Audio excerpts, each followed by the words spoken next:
Hello সবাইকে, আশা করি তোমরা অনেক ভালো আছো। আর আমিও ভালো আছি। আর এটা ছিল দাদা বৌদি রেস্টুরেন্টে, মানে যে হোটেল, সেটাতে আমি গেছিলাম বিরিয়ানি। এর আগের দিন দেখেছো তোমরা, কিন্তু ফুল ভিডিও আজকে আমি দিয়েছি। তার কারণ দেখো, সত্যি লাইন। আর আজকে একদম ঠিকঠাক রিভিউ দেবো যে আমার কেমন লেগেছে।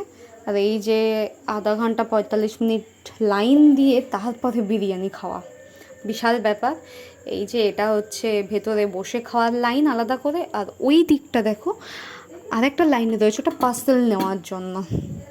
বুঝতেই পারছো কেমন লম্বা লাইন। আর এই যে বিরিয়ানি এখান থেকে সার্ভ করা হচ্ছে।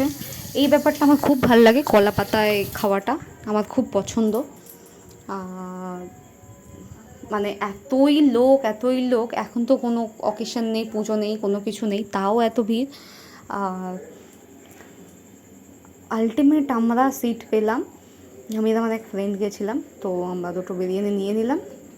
ভেতরটা কিন্তু খুব সুন্দর ডেকোরেশন করেছে। আর সত্যি বলবো, আমার ওদের রাইসটা খুব একটা ভালো লাগেনি, কিন্তু মাটনটা দারুণ।